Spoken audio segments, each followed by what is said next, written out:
Welcome to our next episode of our podcast, Inside NORDEUROPA. Margrét, I'm so happy that you have time for us to tell us about Iceland, about Reykjavik, and about your experiences in the tourism industry. We don't know each other that long. We met first time actually during ITB this year, but you joined our NORDEUROPA the very first time. So I'm very happy that you are joining us and telling us a bit more about you. But for all of us who are not that familiar with your region and with you as a person, what is your background? How did you end up in tourism business? Yeah, thank you, first of all, for inviting me to be here on the podcast. Very excited to be able to share a little bit about me and the destination and my experiences from NORDEUROPA. Maybe first briefly about myself. I'm half German and half Icelandic, which I grew up in Germany, and then the last 13 years I lived in Iceland, my second home.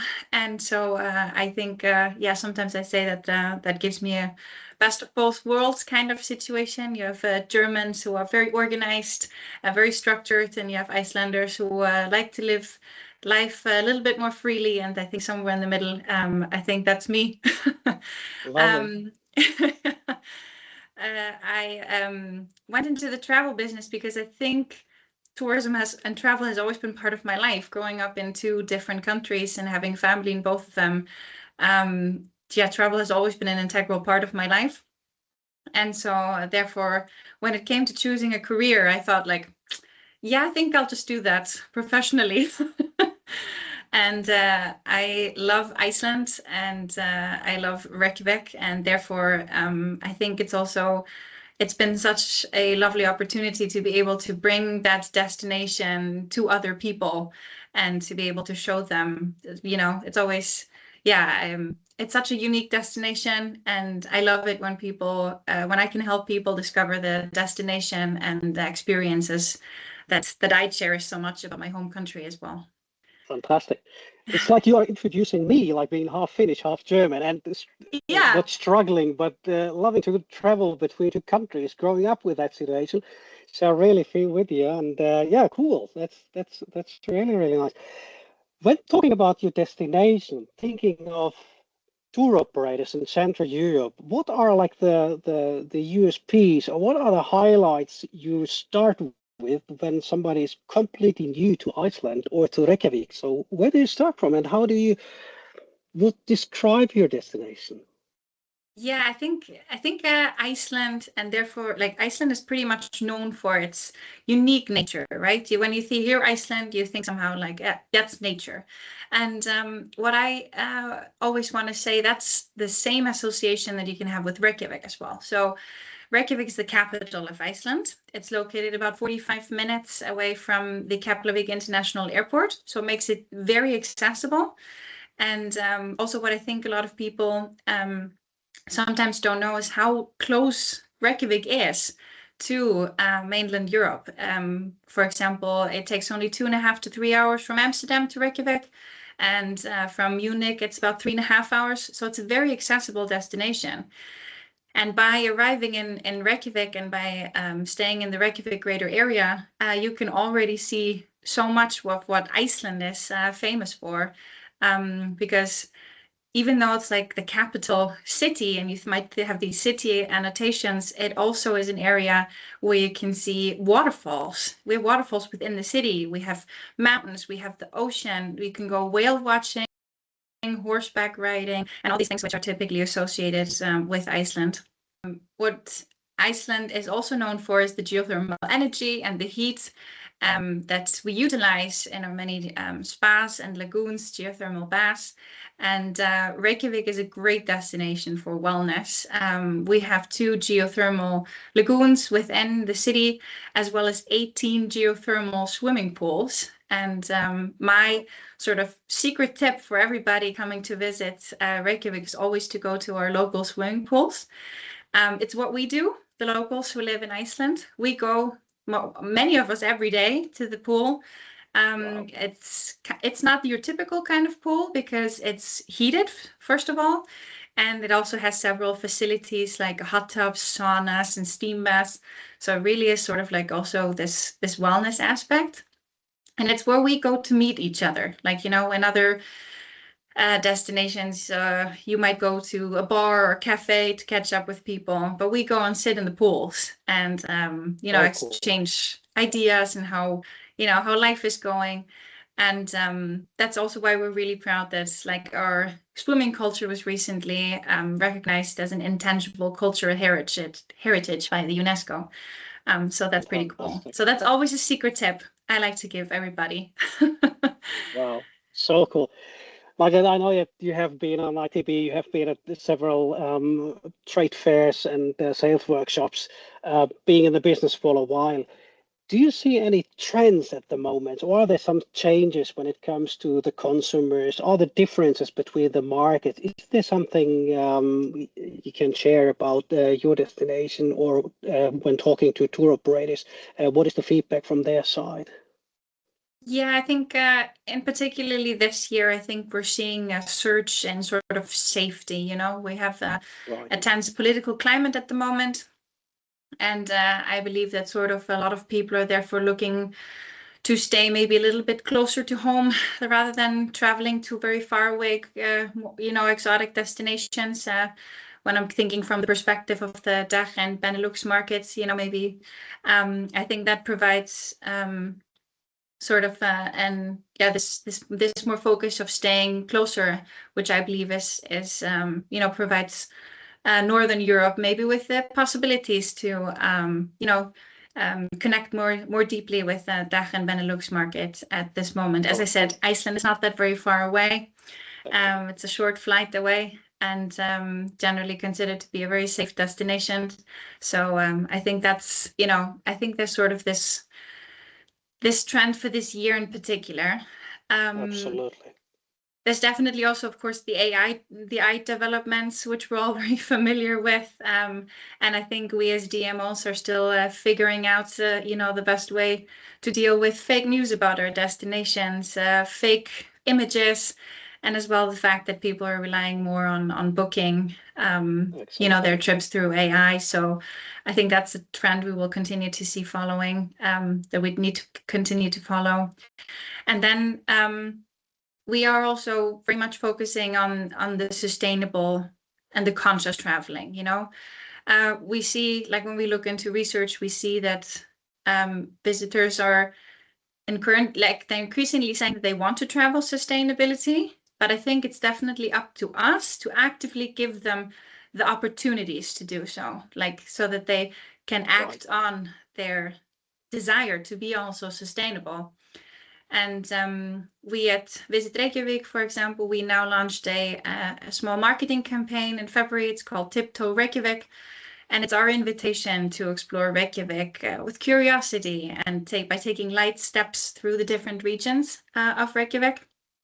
And it includes a few more small challenges, like dipping your toe in a lake, or ordering the one thing you can't pronounce on the menu, things like that, and sort of in generally to discover your best travel self.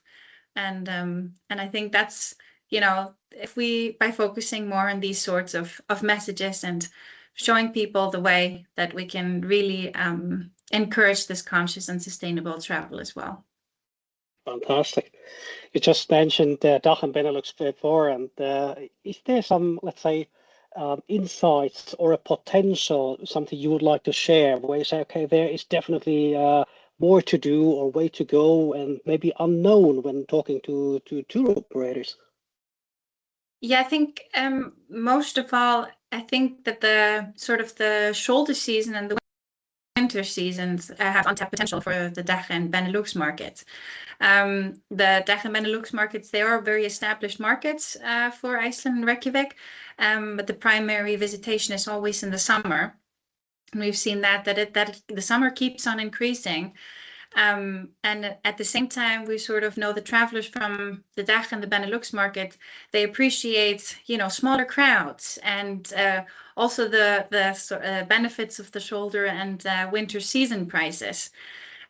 So I always say to most of the tour operators, and like it's the shoulder and winter season are highly underrated.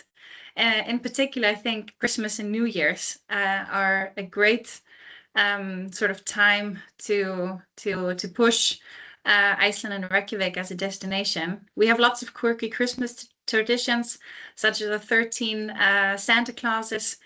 And we have an abundance of cheap electricity, means that the city is lit up in all, like everywhere you have Christmas lights. And I think sort of that's untapped potential where I would really like to see more visitors from the DACH and Benelux markets in Iceland and Reykjavik. Cool insights. Thank you so much. That was really, really good to know. And thank you for sharing this. Let's jump back to the travel trade, the business, and the sales workshop. I mean, you have been on ITB. We met in Berlin this year.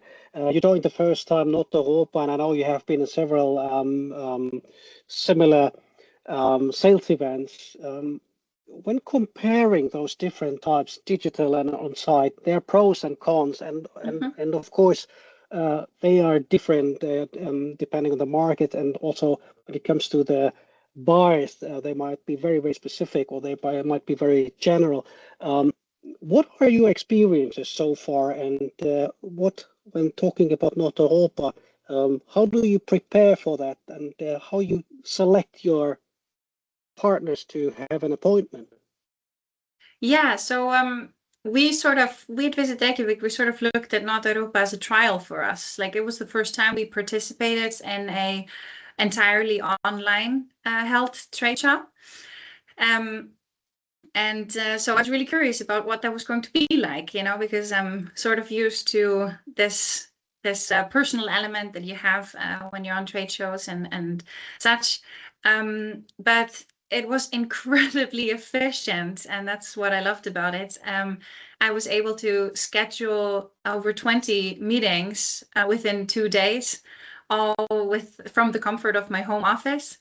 And most of them were buyers that we had not connected with before. So it was also in that sense very valuable for us, you know, because I was able to build so many new relations. And it's incredibly efficient, and at the same time, of course, it doesn't entirely replace this need that you also want to meet people in real life. But there were a couple of people that I was able to meet at NORDEUROPA, which I then connected with at ITB, following up on that. And then we already had sort of this solid foundation. We had talked before and made this connection on NORDEUROPA.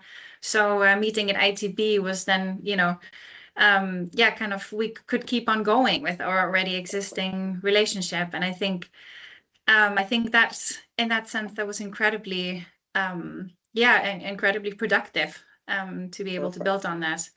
And I think we're looking, we would like to explore for next year to bring along some more of our partners.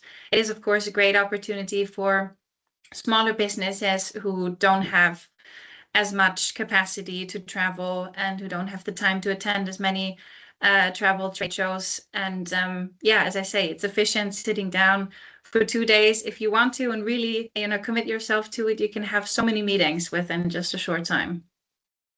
Fantastic to hear. Thank you, and lovely to hear that you have been so happy with that experience. And as you said, it doesn't replace the personal meeting on site. But as you mentioned, it's like a door opener. You have the first start, and then you have the follow up at ITB. It makes it way easier to get an appointment at ITB, knowing those people already. And lovely to hear if you will bring some more from your country, from your destination with you along next year. What would be your, let's say, advice to those who attend also the first time?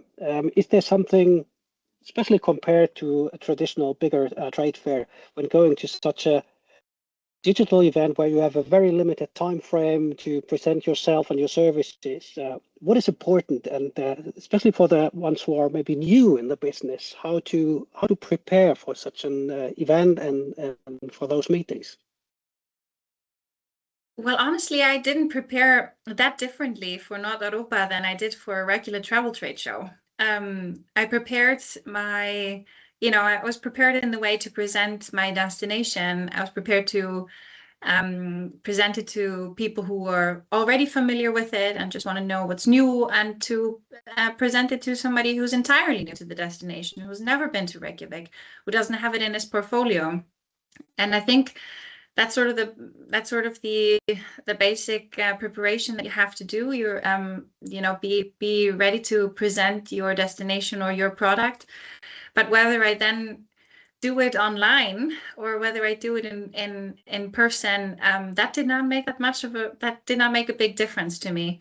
And so I think the main difference was maybe that when you're at a full travel trade show the entire day, then there's never a moment of quiet.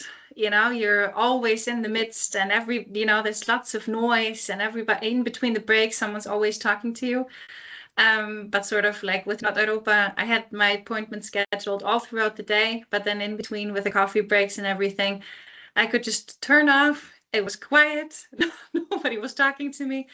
And I could go so regenerated into the next meeting, just being like, yes, okay, I'm ready again, for the next haul. But other than that, preparation-wise, I prepared for it just like any other trade show. Fantastic. This shows that you are experienced, and lovely to hear that you enjoyed having those silent moments during NORDEUROPA. Yeah. Thank you so much, Margrét, for those insights. Thank you for your feedback, your honest comments, and I'm really looking forward with my entire team to have you on board next year, and hopefully with some new partners. And I'm sure that by saying that, encouraging other tour operators joining and having an appointment with you during NORDEUROPA, and then having a coffee break in the silence, as you did. So thank you very much for your time. Thank you very much for giving us these insights. Thank you as well. It's been lovely to talk to you, and looking forward to many more successful and efficient meetings at NORDEUROPA 27.